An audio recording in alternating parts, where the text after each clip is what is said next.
Vamos abrir aqui.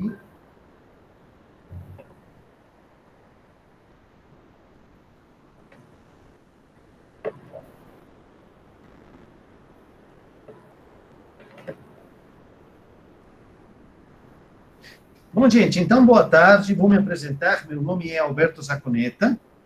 Eu sou professor adjunto da Faculdade de Medicina da Universidade de Brasília. E, junto com a doutora Veridiana, que é médica assistente da Clínica Obstétrica do Hospital das Clínicas da Faculdade de Medicina da USP, vamos hoje conduzir esta reunião. Nós fazemos parte do grupo de trabalho para assistência à gestante e puérpera durante a pandemia de Covid-19, que é um grupo convocado pelo Ministério da Saúde para prestar assistência técnica à saúde da mulher durante a gravidez e puerpério relacionados à Covid-19, com foco principal na redução da morte materna. Então, queria explicar um pouco como é que é a dinâmica desta reunião. Vai ser apresentado um caso clínico e, a seguir, a partir desse caso clínico, nós vamos discutir pontos ou estratégias que poderiam servir para reduzir a mortalidade materna. É importante que fique claro que isto, em momento algum, há um julgamento de quem conduziu o caso, de como conduziu. Nós estamos tendo a oportunidade de falar com pessoas de todo o Brasil e nossos serviços, nossas realidades são diferentes. Então, queria que todas as pessoas que estão participando, sejam da atenção primária, sejam médicos generalistas, enfermeiros, ginecologistas obstetras, infectologistas, intensivistas, enfermeiros, se sintam à vontade para perguntar, para trocarmos ideias. Nós estamos aqui numa reunião altamente fraternal. Tudo bem? Doutora Veridiana, gostaria de fazer algum comentário antes da gente começar? Não, acho que na verdade é só isso mesmo, doutor Alberto. Queria agradecer a oportunidade de estar participando aqui junto com vocês, agradecer a todo mundo que está presente e dizer novamente, como você falou, que o objetivo aqui é só a gente tentar dividir nosso conhecimento por esse ano e pouquinho de pandemia e não fazer nenhuma crítica pontual ao que aconteceu, nada disso, só tentar dividir um pouco do que a gente aprendeu. Muito bem. A doutora Letícia. Doutora Letícia, tudo bem? Boa tarde.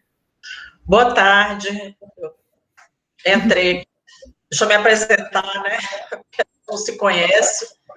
Muito prazer, eu sou Letícia, eu sou do grupo técnico da Vigilância do Óbito aqui de Goiás, da Secretaria de Saúde. E aí foi solicitado a mim que apresentasse o caso da nossa puérpera, né? E na hora que vocês quiserem, a gente já pode começar. Pode começar, por gentileza, doutora. Tá. Em primeiro lugar, vou me apresentar. Eu sou infectologista, sou pediatra, trabalho aqui na Superintendência de Vigilância em Saúde já há uns 6 meses, e a gente faz esse trabalho da vigilância do óbito. Aqui em Goiás, como em todo o Brasil, a gente faz a análise de todos os óbitos maternos para analisar o que aconteceu, a questão da idade, da condução e tudo mais. É como o doutor Alberto mesmo citou, sem juízo de valor, sem análise sem nenhuma crítica, apenas para tentar melhorar realmente a assistência à gestante, à puérpera. Eu vou compartilhar. Um momento. À vontade, doutora. Se a senhora tiver qualquer dificuldade no compartilhamento, eu também tenho a sua aula, posso passar aqui. Não, desculpa, deu uma... Desculpa. Se a senhora... eu recebi... Não, pedi um teste para a senhora. Não, eu recebi... Eu engasguei não, tá seco aqui. Eu recebi os exames, doutor Alberto, hoje de manhã, e eu tive que acrescentar na apresentação. Tudo bem. Então, a apresentação que o senhor recebeu não é a mesma que eu vou apresentar, tá? Tudo bem, não tem problema. Fique à vontade. Então, tá. Eu vou compartilhar aqui, tá? Tá bom. Desculpa, eu vou parar.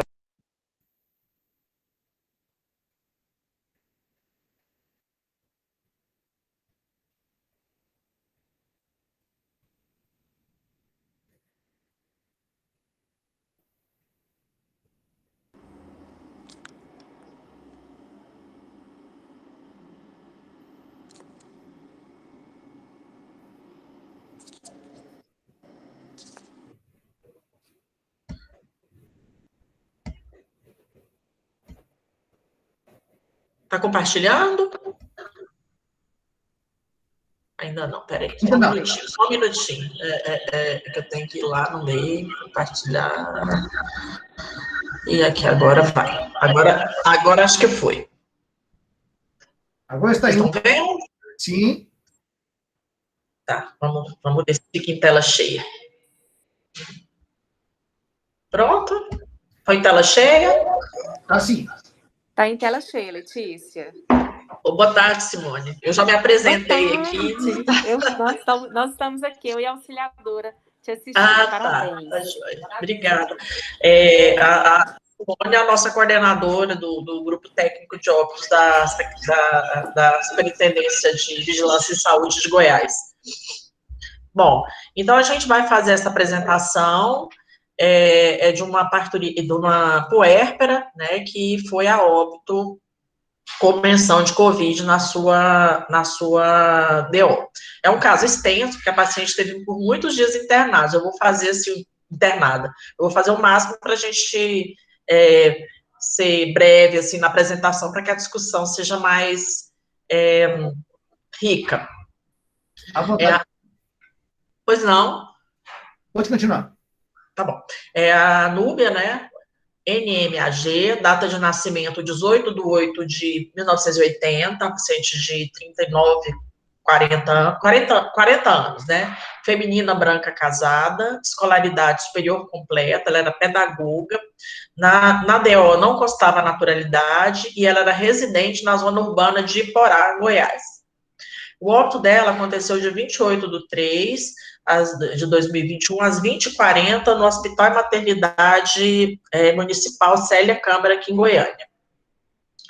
Os documentos que eu recebi para fazer a apresentação foi a ficha de investigação de óbito materno, a declaração de óbito que eu puxei no SIM, o resultado do RT-PCR do COVID, o resultado das tomografias de tórax, o prontuário do Hospital e Maternidade Municipal Célia Câmara, mas eu não tenho as prescrições.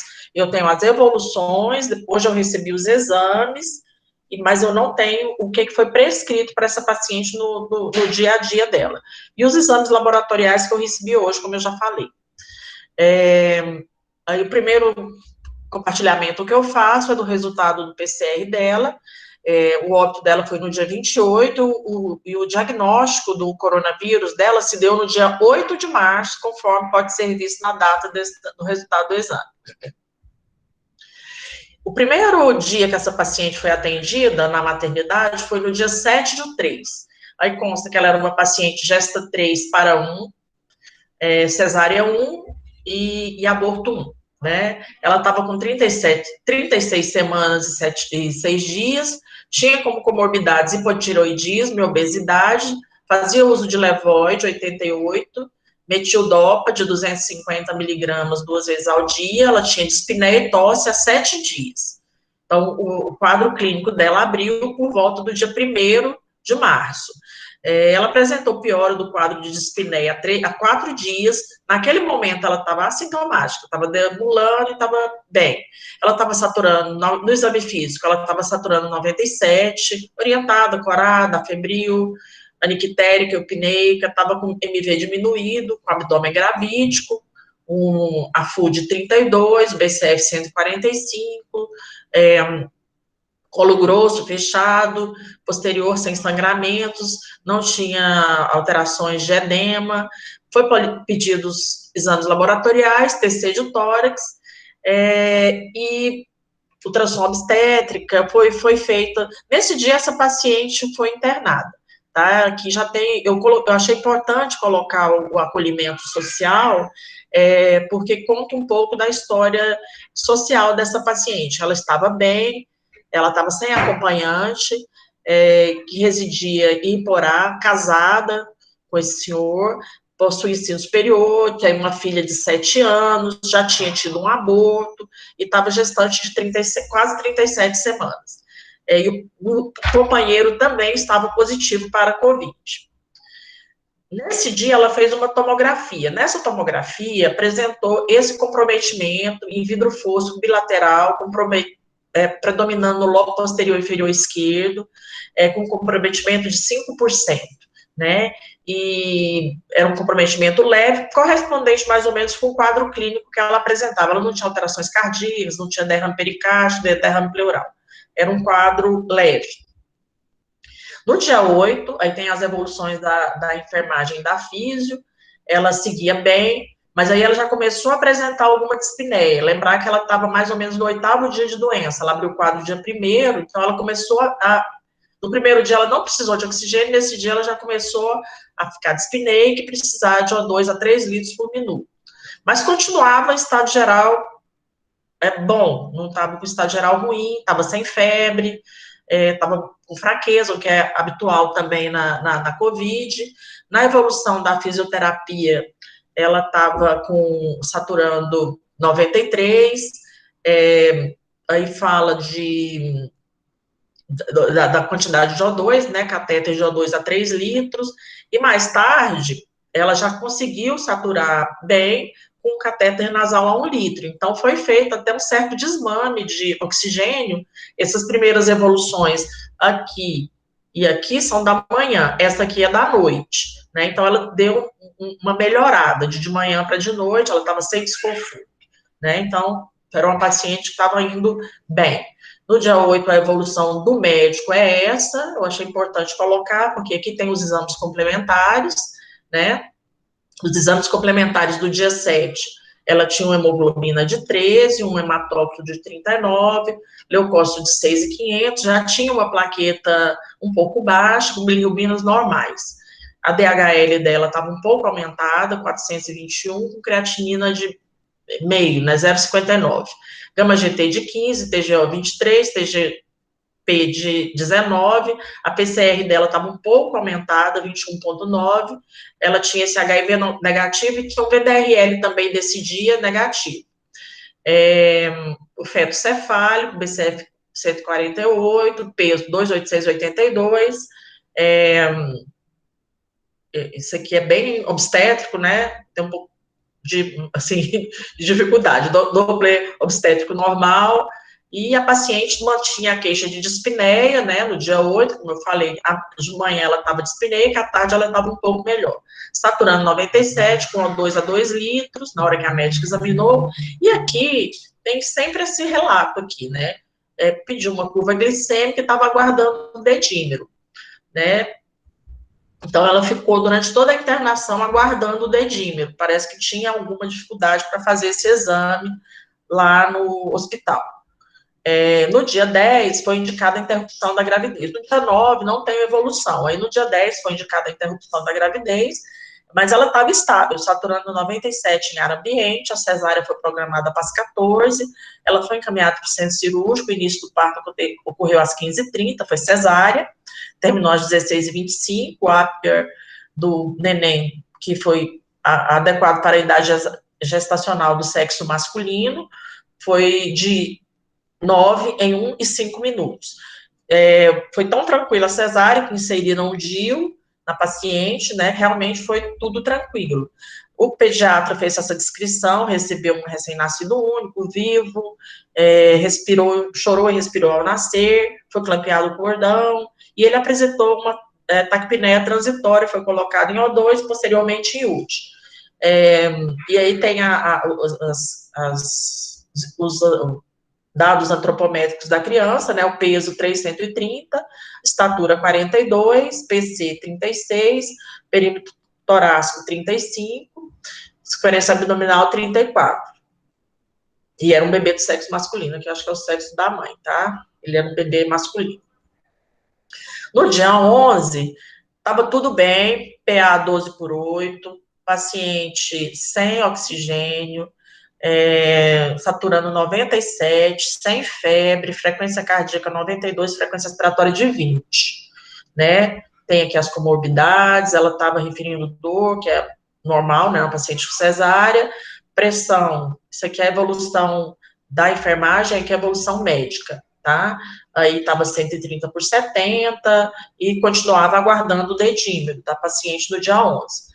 No dia 12, tem a evolução médica de enfermagem. Essa primeira da enfermagem, às 7h30, recebeu a Herbert, estava em repouso no leito do RN, acompanhada de seu esposo, operatória com boa cicatrização, consciente, orientada, verbalizando, respiração espontânea, mantendo saturação a 90%. Mantido soroterapia, locos fisiológicos, então fez oximetria de pulso, tal, segue aos cuidados de enfermagem. A obstetra, às 8h30, essa evolução aqui é das 8h30, passou paciente assintomático, apetite preservado, eliminações presentes, nega queixas, pressão de 130/70, membros inferiores com edema cruz, foi dado alta. Vou chamar atenção apenas para esse dado aqui. A paciente, ela estava, no dia anterior aqui, saturando 97, como a gente pode ver aqui na evolução da enfermagem. No dia seguinte, ela estava saturando 90, né? E foi de alta para casa, no dia 12. De exames complementares, além daqueles que eu já citei, tem esse exame aqui, que é um hemograma do dia 10, 2 dias antes da alta. O que chama atenção nesse hemograma é a linfopenia que essa paciente começou a apresentar, né? No dia 10, ela estava com 590 linfócitos. Não estava anêmica, e outra coisa que me chamou a atenção também foi a plaqueta dela, que estava 142 mil, e baixou um pouquinho, foi para 124 mil, tá? Não tem resultado de dedímero, apesar que a doutora escrevia sempre, né, a obstetra que estava aguardando o dedímero, não teve resultado. Eu tenho um dedímero dela, dos exames que eu recebi hoje, do dia 15, que foi já da segunda internação que ela teve no hospital, lá no Célia Câmara, que é um dedímero alterado, de 2,29, tá? Mas também é o único dedímero que foi medido dessa paciente, durante toda a internação. Aí eu tenho 3 partes do prontuário, essa é a parte 2, a evolução ginecológica, do momento que ela chega no PS no dia 14. Ela teve alta dessa forma, estava em bom estado geral, operação normal, saturando 90, chega 2 dias depois, às 16h45, tá errada essa data, eu coloquei aqui em observação, porque não é isso aqui, né, ela tinha, na verdade, 40 anos. Eu coloquei até frisado aqui, porque como a gente vai discutir algumas fragilidades, a gente tem que colocar as coisas que eu achei, assim, inconsistentes.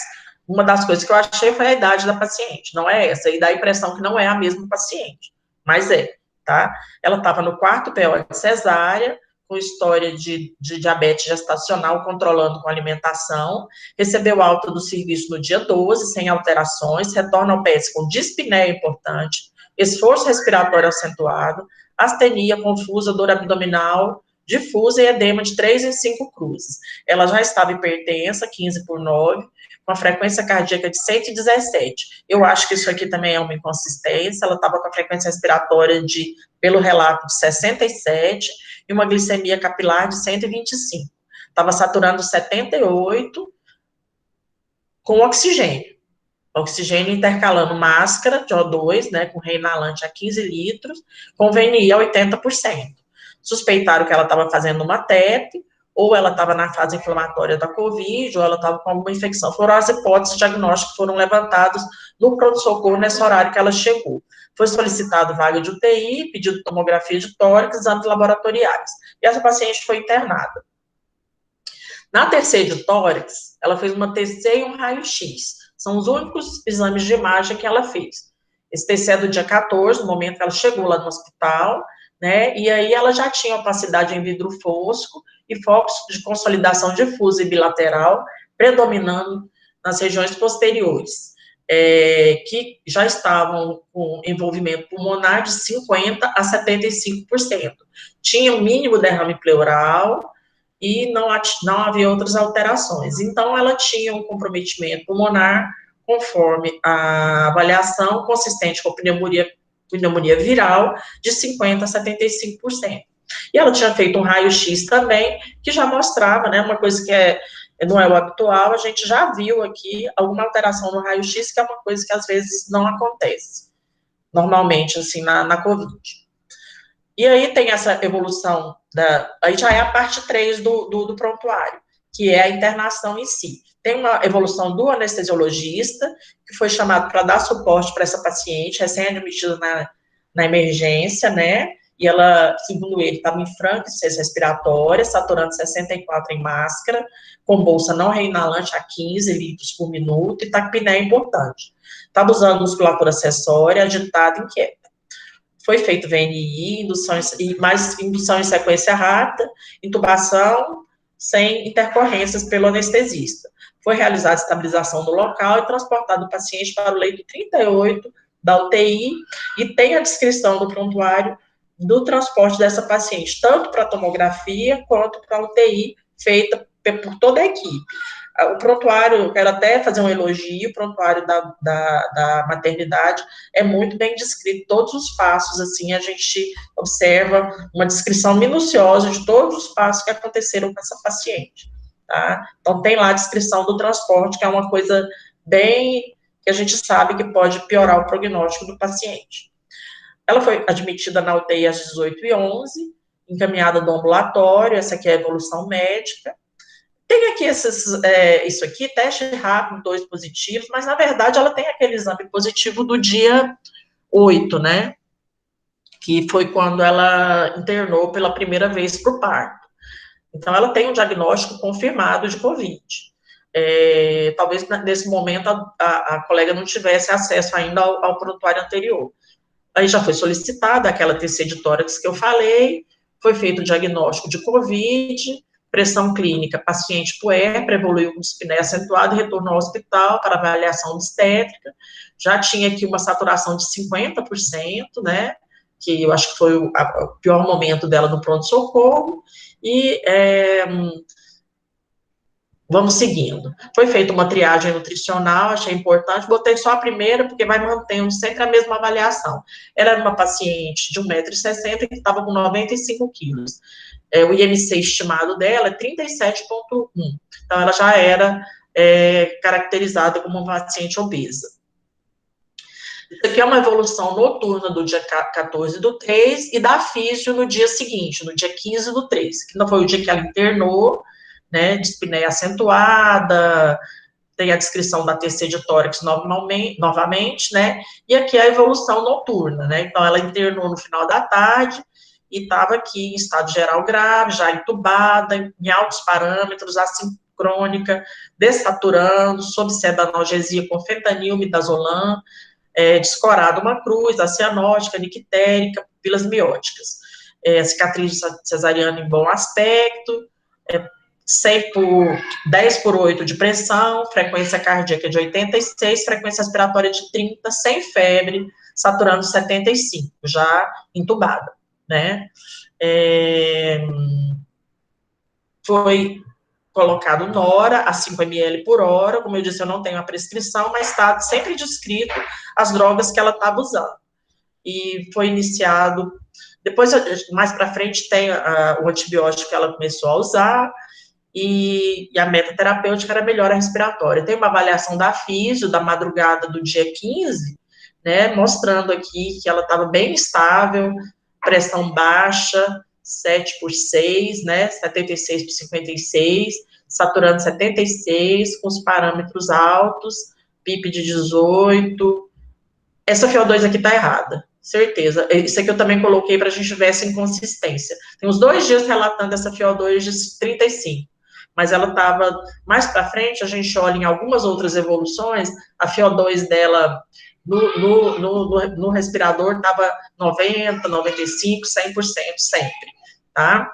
E a gaso dela, a gente observa aqui uma retenção de CO2, né, um PaO2 de 86, mas sempre retendo CO2, e tem algumas outras evoluções da físio, onde tem a descrição da gaso, que está mantendo essa PaCO2 sempre elevada, e uma relação perfusão de FiO2 de 95, quer dizer, uma relação bem baixa. Na evolução diurna, tem aqui a evolução da médica, né, a gente observa aqui que já iniciaram com Tazozin para paciente, né, foi a primeira escolha da internação, o paciente estava restrito ao leito, monitorizado, já com FiO2 de 100%, com PIP de 16, com sedação, hidratada, pneumocorada, cianótica nictérica, sedada, saturando 89, mesmo com todos esses parâmetros muito altos de ventilação mecânica, tá? Aqui continua a avaliação médica, mantendo a mesma característica, né, 100 por 70, mas já está um pouco mais estabilizada, 100 por 70 de pressão, sem febre, essa paciente não fez febre. Eu coloquei isso aqui porque tem alguns exames que do dia 15, né, que foi um dia depois da internação, com creatinina de 0,93, ureia de 18, ácido úrico 2,4, bilirrubinas normais, CPK 117, CKMB 22, uma DHL muito aumentada, se lembrar da primeira internação, estava 421, quando ela voltou para internar novamente, ela estava com 1.359 de DHL, um potássio 4,8, TGO 50, TGP de 20, troponina negativa, PCR também bem aumentada, de 228, leucócitos de 11.700, com 16% de bastões, plaqueta de 164 mil, agaso, uma PO2 de 86, PCO2, que é aquela que eu mostrei lá na evolução da físio, e já com acidose também, com 20 de bicarbonato. Foi mantido aqui a conduta, ela estava em UTI, e manteve até o dia do óbito. No dia 16, isso aqui é a evolução médica também, manteve aqui muito grave, né, mantendo aqui entubada, assincrônica, instável, e uso alto de noradrenalina, sedada, diurese de 1.100, o balanço positivo, quer dizer, ela estava já edemaciando, né, 3.800, mantendo glicemias normais. A gasometria dela, com PCO2 de 48, PO2 de 112, a relação perfusão FiO2 de 124. Estava grave, descorada, afebril, pupilas mióticas com MV diminuído, abdômen sem alterações, útero contraído, a pressão de 176 por 85, frequência cardíaca de 78, frequência respiratória de 28, saturando 98, com esses parâmetros de ventilação, né, parâmetros altos, conforme a descrição aqui, sem febre. Foi iniciado vasopressina, titulação de drogas vasoativas, fisioterapia, vigilância infecciosa, já fala de um leucograma alterado e falando do Tazozin que já foi iniciado. Continua aqui a evolução, né? Doutora? Sim. Dona Letícia, eu acho que os próximos slides podíamos falar só dados positivos. Sim, posso. Era isso que eu ia perguntar. Se vocês quiserem, a gente vai...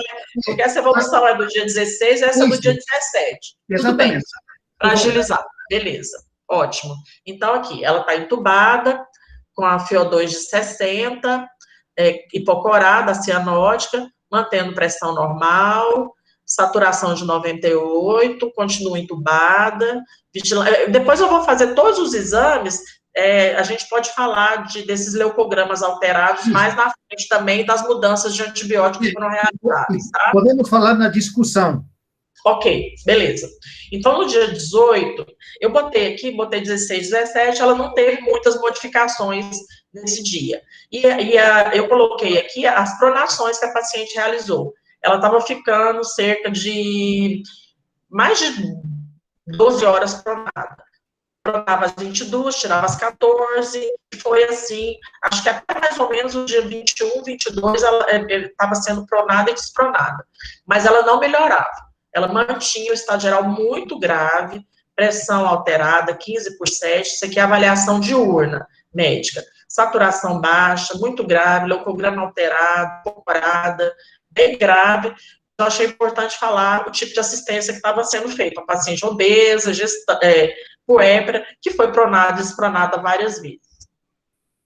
Essa é a evolução médica do dia 20, né, da fisioterapia, a evolução médica, mantendo ainda aqui os mesmos parâmetros, né, PIP de 12, saturando 91, aqui a evolução médica mantendo o quadro bem grave. Aqui, nesse dia, né, por isso que eu botei aqui, foi trocada o antibiótico terapia dela, né, ela mantinha muito grave, estava usando o Nora-15, né, e foi feito exames, depois a gente pode pegar lá no dia 20 e ver como é que estava o hemograma dela, mas estava bem alterado, e foi trocada a medicação dela para Meronem, Amic e levofloxacina, tá? Nesse dia, no dia 20. No dia 20, aí no dia 21 ela manteve grave, no dia 22, tem aqui falando de culturas, ela piorou no dia 22, ela saturou 50, né, e nesse dia, um dia antes, foi associada a micafungina, além do meropenem, da mica, da vanco, da levo, foi associado micafungina. E ela também, eu achei importante colocar aqui, ela estava fazendo enoxaparina em dose anticoagulante, de 80 miligramas 2 vezes ao dia, e fazendo proteção gástrica também. Tá? Isso aqui também é do dia 22, evolução noturna, 14 por 7, 92 saturação sem febre. Mantendo o quadro. Dia 23, manteve, dia 23, mantendo os antibióticos, profilaxia. Nesse dia, tem descrito aqui, foi iniciado poli-B. Mas eu não vi isso, aliás, parece que foi acrescentado, não foi tirado nada. E foi acrescentado polimixina B para essa paciente, além de todos os antibióticos que ela já estava tomando. Por isso, eu achei importante colocar aqui. No dia 23, a evolução médica é essa, né, melhora respiratória, mantinha grave, ela não fez febre, né, aqui é a evolução da físio, saturou 72, né, não tem melhora, 23, mantém, piora. Relato da enfermagem, paciente nesse dia teve uma piora, ela fez uma parada. No dia 23 de março, ela teve uma parada às 18 horas e 11 minutos, foi realizada manobra de ressuscitação com massagem, 2 ciclos de adrenalina por 5 minutos, manobras realizadas com sucesso, a paciente retornou muito grave, desaturando, foi até 37, com FiO2 de 95, PIP de 18. Às 19h15, foi passado o plantão, ela estava taquicárdica, efeito da adrenalina, provavelmente, muito hipotensão, 9/4, saturando 27, usando noradrenalina 40, vasopressina 10, propofol, fentanil, midazolam. A FiO2 95, PIP de 18, e ela estava, cetamina a 20, né, também para sedação, e ela estava gravíssima naquela síndrome pós-parada no dia 23 de março. Essa paciente só foi a óbito 5 dias depois. Né, então, ela continuou gravíssima todos esses dias, né, fazendo hipoxemia severa, a gente vê aqui umas saturações, assim, incompatíveis com a vida, 40% de saturação, estava com muita vontade de viver, gravíssima, sempre assim, muito grave, hipocorada, teve alguns picos febris, né, tem uns exames bem alterados dela nessa época, que do dia 24 também gravíssima, pressão, Isso. 4, ela fez uma febre aqui, saturando 85, dia 25, também saturando 80, diurese de 1080. E ela continuou grave até o final, né, doutora? Sim, ela ficou grave. Se o senhor quiser, eu pulo tudo. Isso, vamos para o desfecho. Aí, foi aqui, recebeu plantão, ventilação médica 28. Ela foi às 19 horas, recebeu o paciente gravíssimo, às 20h40, isso aqui ela foi a óbito, foi atestado, comunicado aos familiares, e está aqui. Aqui é a descrição do óbito, tá? Conforme eu falei, foi às 20h40 do dia 28. Aqui são dados complementares. Eu botei o último, a gente, assim, que eu vou chamar a atenção, é que ela não fez insuficiência renal, essa paciente. Ela teve alguns momentos que fez 1,36, 1,3 de creatinina, mas ela manteve, um dia antes do óbito, 0,74 e no dia do óbito, 0,53. A ureia também manteve 100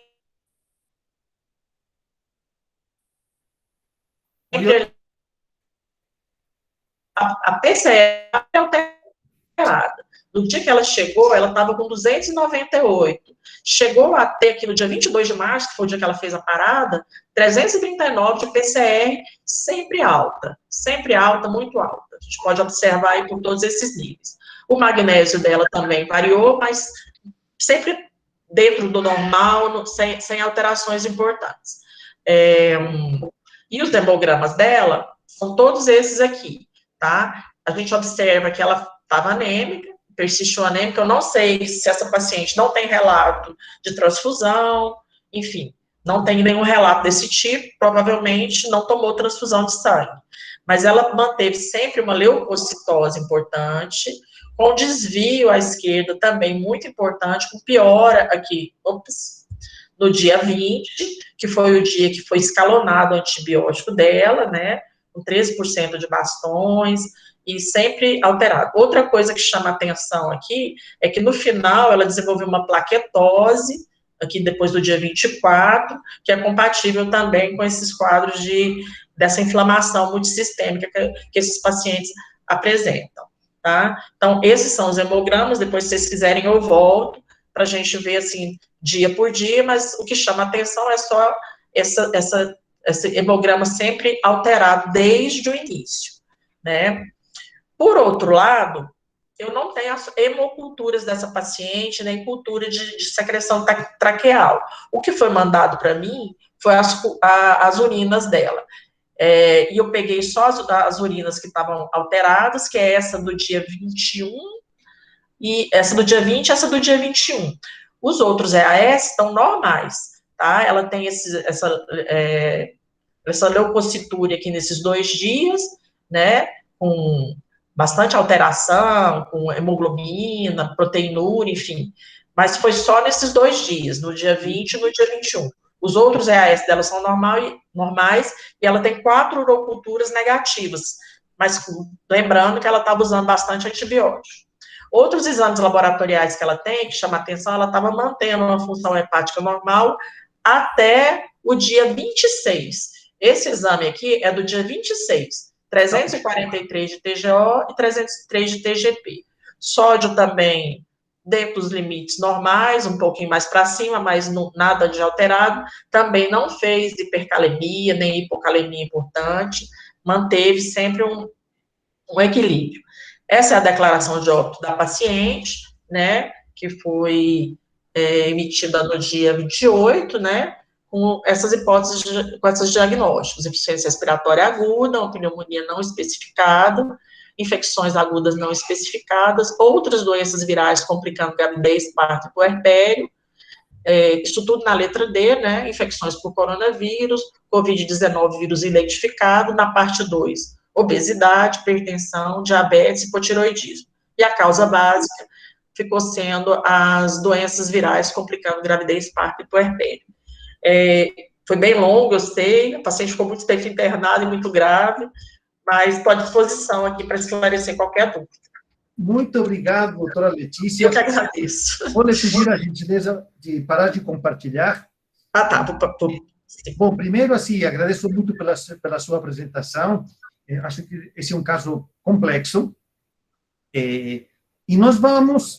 Eu vou pedir que todas as pessoas que quiserem fazer algum comentário se sintam à vontade, tá? Deixa eu ver se eu consigo compartilhar agora aqui.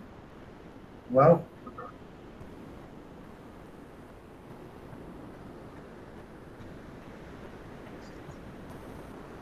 Olha, a minha bandeja de compartilhamento.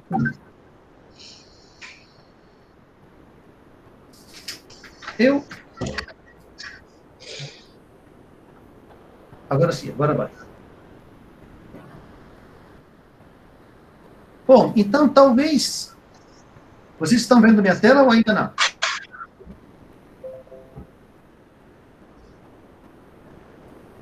Agora sim. Tudo bem. Então, eu acho que tem algumas coisas importantes para a gente discutir, e talvez a primeira era se essa paciente que parecia bem tinha algum indício de que podia ir mal. Ou seja, se era previsível imaginar que essa paciente fosse mal, que é o que interessa para os nossos colegas da atenção primária. E um elemento muito importante nesses casos é atentar para os fatores de risco. Eu estou mostrando aqui os dados do Observatório Covid-19 e Gravidez, que é um estudo conduzido pela professora Rosana Coccinelli da USP. E vejam que o fato de ser obesa, ele é um fator de risco muito importante para desfecho desfavorável. Vejam que das mortes maternas, 25% das pacientes. Outra coisa importante é que esta paciente, ela tinha dispneia. E o fato de ter dispneia, ele muda completamente o prognóstico de uma gestação.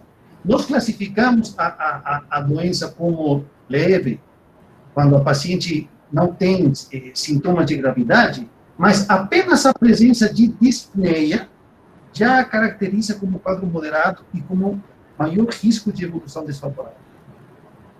E uma coisa que chama atenção aqui nos registros, não sei se chamou atenção a vocês, é a falta de registro da frequência respiratória.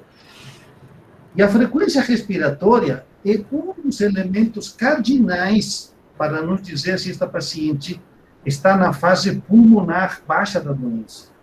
Ou seja, quando nós temos pacientes com uma frequência respiratória acima de 25, na atenção primária, podemos predizer que esta paciente tem fator de risco para evolução desfavorável. Junto com a saturação de oxigênio abaixo de 95%. Então, esse seria um primeiro comentário. Vamos ver se alguém quer fazer algum comentário, ou se a doutora Veridiana quer fazer algum comentário a respeito. Não, doutor Alberto, eu acredito que foi o que o senhor disse, é o fato da paciente ser uma paciente com uma idade um pouco mais avançada, ela tinha 39, 40 anos, a presença da obesidade, da hipertensão, são fatores que precisam ser levados em consideração na hora de tentar pensar se é uma paciente que tem uma chance maior para evoluir para um caso um pouco mais grave. Tudo bem.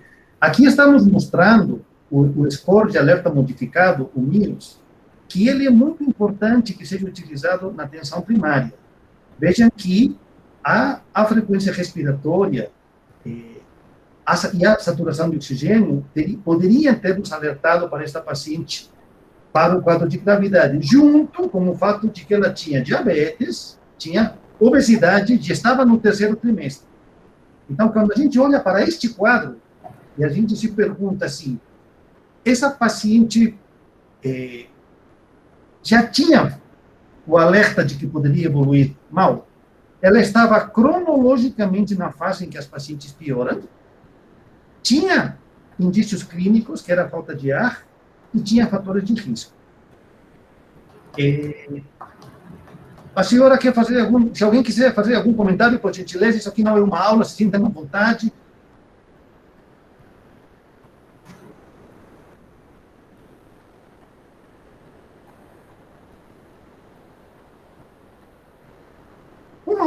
Um outro fator, e aqui eu quero reconhecer, ainda bem que a doutora Veridiana trabalha no dia a dia com gestantes com Covid, a gente reconhece a angústia que é receber uma paciente de 37 semanas com falta de ar e a preocupação que você tem com o feto. Mas eu queria colocar aqui um tema, queria jogar aqui a pergunta, aqui não temos qual foi a indicação da cesárea. Então, eu queria que a gente refletisse se essa paciente, de fato, tinha uma indicação formal de cesárea e qual é o impacto da cesárea em uma paciente que está na fase pré-inflamatória, na fase inflamatória inicial. Não sei se alguém gostaria de se manifestar ou fazer algum comentário a esse respeito.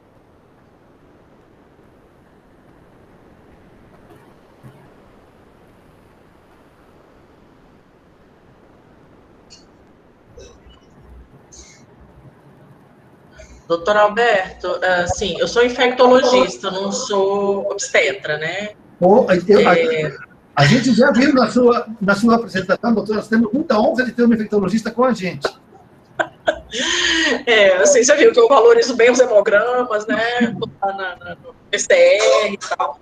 Então, assim, eu acho que essa paciente, eu vou até colocar aqui, essa paciente, ela tem momentos, né? Ela tinha uma síndrome gripal, né? Ela fez uma síndrome gripal, ela evoluiu na primeira fase, mas eu entendo que toda paciente grávida que está com Covid é uma paciente de extremo risco, tá? E essa tinha outros fatores que por si só já deixariam a gente bem preocupado, que são essas coisas que vocês falaram aí. A questão da obesidade, da idade, era uma paciente que já era hipertensa, estava tomando metildopa, tem uma história que não ficou bem definida para mim de uma diabetes gestacional, entendeu? Então, assim, eu entendo que talvez a cesárea não tem realmente, isso aí que o senhor falou, eu senti falta também. Essa descrição do motivo, de repente, uma paciente que estava até relativamente bem, melhorando a dispneia e tudo mais, foi optado por fazer a cesárea. Não tem isso descrito lá. Eu não vi essa cronologia no prontuário, tá? Mas eu entendo que uma paciente grávida dessa forma, quando você interrompe a gravidez, a tendência é que você diminua um pouco a questão do processo inflamatório, da própria dificuldade respiratória e tudo mais. Eu não sei a forma de interromper a gravidez seria uma cesárea. Talvez uma outra forma que lesasse menos, que tivesse fosse mais um parto natural, induzido, alguma coisa assim, seria mais interessante. Tá, obrigado, doutor. Eu acho que esse é um conceito importante, porque realmente ao longo deste ano, acho que todos os serviços têm ido tendo uma curva de aprendizado com esses conceitos. Você quer comentar, Veridiana, a respeito do... Claro, posso comentar sim, doutor Alberto. É exatamente isso. A gente, nesse ano, um ano e meio de pandemia, de convivência com o Covid, com as nossas gestantes, a gente acabou percebendo isso. No início, gestantes no terceiro trimestre, próximo ao termo, com o Covid, a indicação de parto era praticamente para todas, porque era esse pensamento que a gente tinha. É um feto que já é viável, um feto que tem grande chance de sobreviver aqui fora, então seria uma vantagem para a mãe fazer a interrupção da gestação. Com o tempo, a gente acabou percebendo que, na verdade, não é isso. Tá? A interrupção da gestação, de uma forma eletiva, como aparentemente foi feito nesse caso, acaba piorando o quadro materno. E provavelmente isso foi um dos fatores de piora dessa paciente também. A gente não tem como afirmar, claro, mas assim, era uma paciente que teve o parto no 10º dia de sintoma, quando ela estaria começando a curva de piora do quadro. O fato de ter feito a cesárea em relação ao parto normal, eu acho que isso é um pouco relativo. Provavelmente uma paciente que estava em 37 semanas, fora de trabalho de parto, se fosse para tentar um parto normal, teria que ser feito um preparo de colo, uma indução, seria algo um pouco mais moroso, o que no Covid fica um pouco mais complicado, mas mesmo pensando na resolução da gestação pela cesárea, o processo inflamatório que é gerado pelo procedimento, perda sanguínea que ela tem, acaba sendo prejudicial para a gestante, se a gente não tiver uma indicação ou materna ou fetal.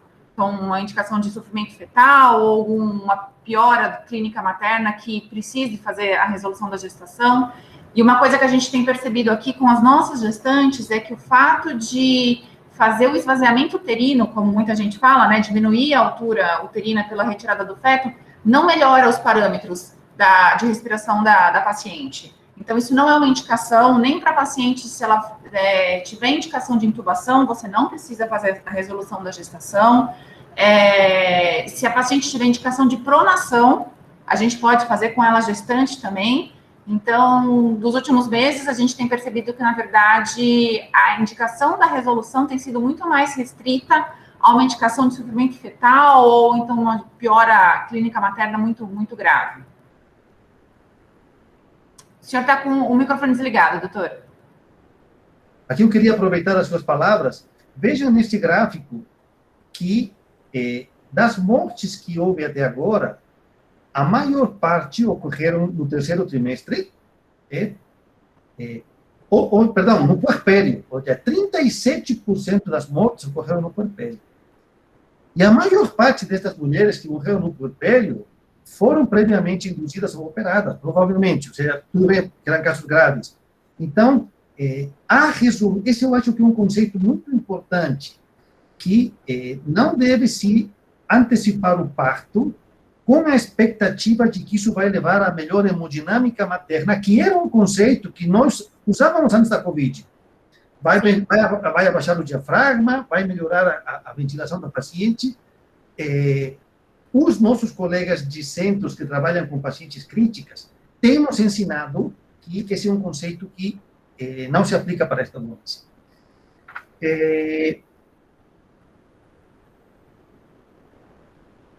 Vamos ver se alguém quer fazer algum comentário. Eu gostaria de fazer um comentário a respeito disso aí. À vontade, apesar de não ser obstetra. Não, a senhora se sinta totalmente à vontade, porque é na interface que a gente cresce. Então, tá bom. Porque, assim, a gente sabe que a COVID ela é uma doença que é tromboembólica, além de inflamatória, infecciosa e tudo mais. O risco de acontecer uma trombose placentária e o feto entrar em sofrimento agudo, não seria por si só também uma questão? Porque eu vejo o seguinte, para a gente fazer um monitoramento dessa paciente, a gente precisa de muito recurso, né? Precisa de ter muitos exames. A gente observa lá, por exemplo, que a gente não conseguiu dosar mais do que um decímetro dessa paciente, a gente não sabe. E ela está fazendo coagulação plena. Excelente pergunta, doutora. A primeira era essa, né? Anticoagulação. Essa paciente também, ela esteve anticoagulada desde que ela internou? Eu não sei, porque eu consegui pegar que ela estava usando essa dose de anticoagulante mais para frente. Então, eu acredito que quando ela ficou mais grave, na segunda internação, ela começou a ser anticoagulada, mas lá no princípio, ela não tinha parâmetros, assim, nem inflamatórios, nem mesmo infecciosos, nem de avaliação de trombose, para a gente anticoagular essa paciente ali, naquele momento. Né? Era uma síndrome gripal, com dispneia. Para mim, já era Schlager. Né? E aqui eu queria trazer um assunto à tona, que é que, por essa condição tromboembólica da doença que a senhora citou, pela condição tromboembólica da gestação, e porque, uma vez internadas, as pacientes costumam ficar acamadas, então, tendo 3 fatores, tem sido recomendado que, ao internar uma paciente com Covid-19, mesmo com quadro moderado, seja feita anticoagulação de rotina. Não sei se a doutora Veridiana quer comentar a esse respeito. E isso vou aproveitar aqui de fazer uma reflexão. Quanto ao momento da alta dessa paciente, 48 horas por cesárea, e provavelmente, como ela abandonou o hospital, sem anticoagulante. Aí eu queria ouvir a doutora Veridiana ou alguém da plateia que se sinta à vontade para comentar. Eu acho que, assim, foram 2 pontos que eu percebi mesmo, que o senhor comentou. A partir do momento que a gestante tem uma indicação de internação com uso de oxigênio, mesmo que seja catéter, tá? Que ela chegou a usar 2, 3 litros no início da internação, ainda gestante, a gente já entraria com anticoagulação para ela. E também teria feito, não sei se foi feito ou não, eu tenho uma pergunta para a doutora Letícia, entrado com um corticoide para melhora pulmonar materna, não para maturação fetal, que nessa idade gestacional a gente não usaria mais, tá? Algo que a doutora Letícia também comentou, em relação à monitorização, que manter a gestação talvez tivesse que ter um cuidado um pouco maior, em relação ao dedímero, é algo que a gente não usa para controle, tá? Até porque em gestação a gente considera que tem um aumento normal na gestação de até mais ou menos umas 3 vezes o valor do dedímero. Então, o dedímero não é um exame que a gente considera muito favorável na avaliação das gestantes. E mesmo no quadro de COVID, né, a gente vê valores bem alterados e isso não acaba não indicando conduta.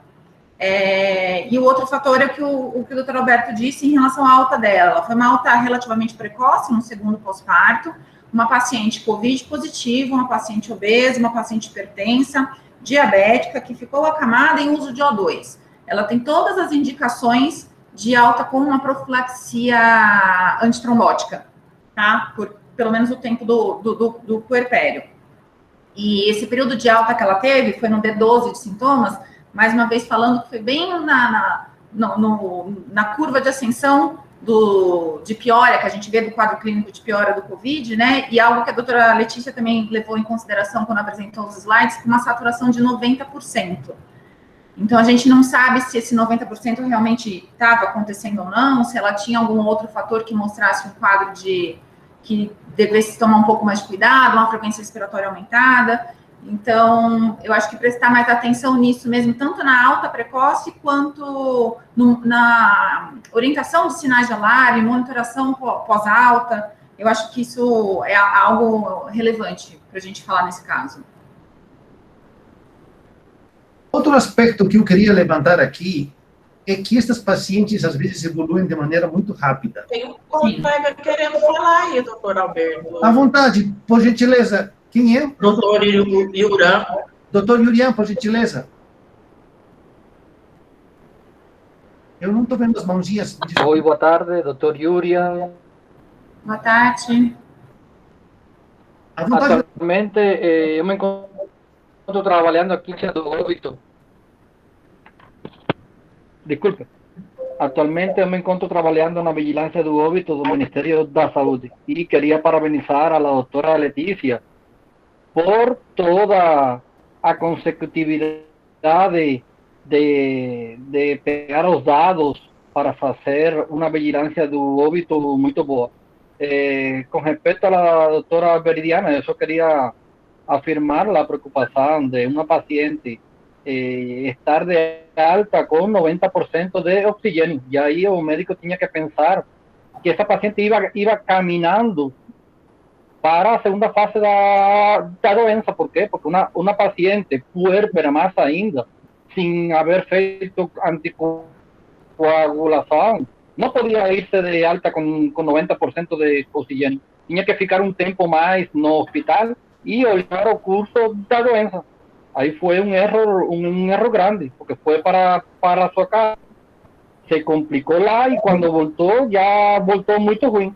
Então, levar todos esses manuais, essas tablas que você apresentam lá, a todos os médicos e a todos, desde a atenção primária à atenção secundária. Porque essa é a única forma que temos de controlar. Está no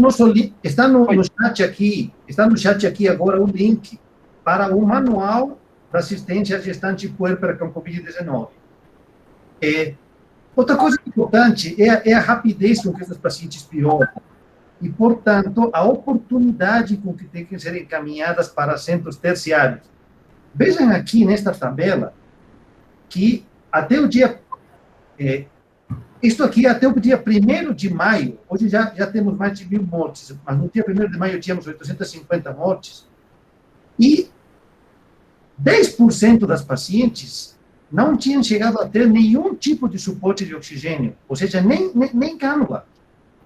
Aqui no Goiás, 37% não chegaram a ser intubadas, e 10% não tiveram nenhum suporte de oxigênio. Então, importantíssimo para a atenção primária que, ao se deparar com uma paciente que não está com a forma leve, já imediatamente propicie o acesso a maior complexidade, a cenários de maior complexidade, que tenham oferta de oxigênio ou mais. Doutora Letícia, realmente, a sua análise do caso foi muito meticulosa. Isto é muito importante, porque quando a gente olha retrospectivamente uma morte materna, nós estamos olhando, por cada morte materna que nós olhamos, estamos olhando pelo menos 10 mulheres que não morreram, mas que passaram por quadros gravíssimos. Então, nós não vamos chamar de erros, mas estas disrupções que existem, ou porque o manual não está chegando, ou porque o colega está assoberbado de trabalho, ou porque ele tem dificuldade logística, mas a análise destes casos nos permitem entender a realidade e melhorá-la. Acho que temos que disseminar o manual, acho que temos que fazer encontros com a atenção primária, pontuando esses elementos que a sua análise nos trouxe, que nos permitiu a reflexão. Gente, tão rápido que eu estou até sem graça aqui, tão rápido que já passou, porque já terminou o nosso horário, já são 17 horas. Vamos ver se tem alguma... Não temos nenhum pedido de participação aqui no chat. Doutora Letícia, queria que a senhora fizesse alguma consideração, algum comentário preliminar, a tempo de lhe agradecer por ter ensinado tanto com a sua análise. Ah, tá. Eu não sabia que era só 1 hora, achei que a gente teria um pouco mais de tempo, por isso eu me estendi tanto. E o caso era complexo e a internação foi longa. Assim, a gente, aqui em Goiás, a gente tem feito essa análise. O que a gente tem recomendado é para as pacientes que se internam com grávidas ou puérperas, por qualquer razão, que a gente faça o exame o teste antigênico, certo? Isso é uma recomendação que saiu do nosso grupo técnico, que a gente observa muitas vezes a paciente não tem queixas respiratórias, mas pode estar com a COVID. E, às vezes, uma coisa que pode ter, que vocês até citaram aí, no momento da alta dessa paciente, ela podia estar fazendo aquela hipoxemia silenciosa da COVID, que é uma coisa que acontece nas pacientes grávidas, em quem não está grávida, que fica aquela letargia, aquele paciente mais hipoxêmico, mas não está necessariamente com dispneia, com frequência respiratória alta, é uma coisa que pode acontecer. Então, eu acho que a gente tem que ficar atento, concordo plenamente com vocês, tenho algumas, assim, lógico, assim, a gente está aprendendo muito, eu acho que a gente ainda vai aprender muito mais, eu acho que, assim, a gente tem condições de melhorar a atenção à gestante, desde que a gente esteja atento a fazer o diagnóstico mais precoce, e que a gente consiga, se a gente não tiver, porque tranquilo a gente ter um acesso aqui em Goiânia, em São Paulo, nas capitais, mas a grávida do interior, ela precisa também ter acesso. Muitas dessas pacientes aí, eu tenho certeza que são pacientes que moram no interior, sem condições de ser transportadas, sem condições de ser transferidas para um centro maior. A gente precisa realmente ter uma especificidade maior no nosso diagnóstico, uma sensibilidade maior para poder fazer uma atenção mais adequada. Acho que era isso. Muito obrigado, doutora Letícia. Eu que agradeço. Eu vou pedir para a doutora Veridiana, então, fazer os comentários finais e o encerramento da nossa sessão. Doutora Letícia, espero lhe ver em outras ocasiões. Espero que possamos nos encontrar mais vezes para discutir esse assunto. Doutora Veridiana, por gentileza. Todas as vezes que precisar, tá bom? Obrigada.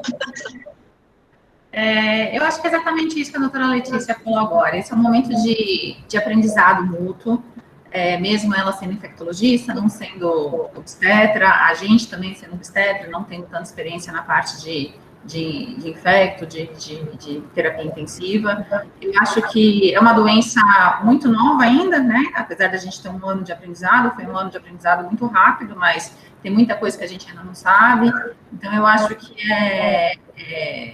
o grande benefício dessas discussões, desses encontros, é tentar levar um pouquinho do que cada um consegue aprender no seu serviço, com suas experiências, para o resto do Brasil, para a gente tentar fazer o melhor para todas as pacientes, né? Muito bem. Então, gente, nós vamos encerrar esta discussão. Eu lembro a vocês que estas discussões acontecem todos os dias, das 11 ao meio-dia e das 16 às 17 horas. O doutor Yurian, nós vamos dar uma carteirinha de sócio para ele, porque ele participa muito, que muito nos alegra. Continue participando, viu, doutor Yurian? Muito obrigado, viu? Em qual região o senhor mora? Brasília. Ah, está em Brasília? Então, vou ligar para um café um dia. Gente, muito obrigado a todos. Sem problema.